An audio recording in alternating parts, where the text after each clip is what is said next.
आइए विस्तार से समझते हैं इस पूरे घटनाक्रम को और इसके विभिन्न पहलुओं पर चर्चा करते हैं। ईरान की न्यूक्लियर साइट्स की कहानी। ईरान की न्यूक्लियर परियोजना पिछले कुछ दशकों से एक विवादित विषय रही है। ईरान ने बार बार यह दावा किया है कि उसकी न्यूक्लियर परियोजना शांति के उद्देश्य के लिए है। अमेरिका और इसराइल का मानना है कि ईरान गुप्त रूप से परमाणु हथियार बना रहा है। ईरान की न्यूक्लियर साइट्स में प्रमुख रूप से नटासी साइट्स शामिल हैं, जहां परमाणु प्रसंस्करण और रिसर्च के कार्य होते हैं। इसराइल के पास कौन कौन से विकल्प हैं? ईरान द्वारा इसराइल पर हाल ही में किए गए मिसाइल हमले के बाद इसराइल के पास कई विकल्प हैं जिनके जरिए वह जवाबी कार्रवाई कर सकता है। एक, न्यूक्लियर साइट्स पर हमला। इसराइल ईरान की प्रमुख न्यूक्लियर साइट्स को निशाना बना सकता है, जो ईरान की परमाणु क्षमताओं को रोकने के लिए एक बड़ा झटका हो सकता है। दो, तेल और गैस उत्पादन साइट्स। ईरान की अर्थव्यवस्था का एक बड़ा हिस्सा तेल और गैस उत्पादन पर निर्भर करता है।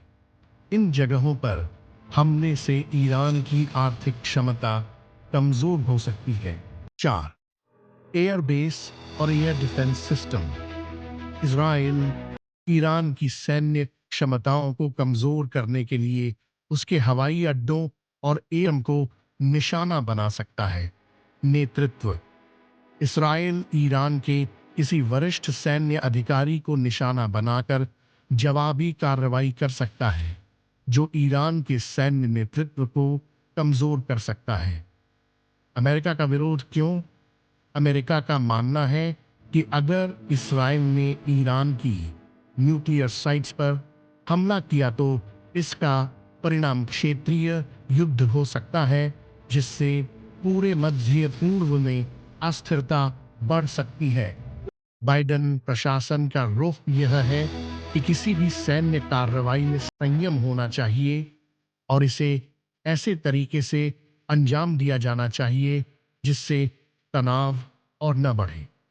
अमेरिका इस समय अधिक व्यापक संघर्ष से बचने के पक्ष में है, क्योंकि इससे वैश्विक अर्थव्यवस्था और राजनीति पर भी असर पड़ सकता है। नतीजा, इसराइल और ईरान के बीच की यह तनातनी मध्य पूर्व में एक नए संघर्ष का संकेत दे रही है, लेकिन इसमें अमेरिका की भूमिका यह सुनिश्चित करने की होगी कि यह मुद्दा नियंत्रण से बाहर न जाए। अब देखना होगा कि इसराइल किस रणनीति को अपनाता है और ईरान किस प्रकार से प्रतिक्रिया देता है। इस स्थिति पर और अपडेट्स के लिए हमारे चैनल को सब्सक्राइब करें और अपनी राय कमेंट्स में जरूर साझा करें।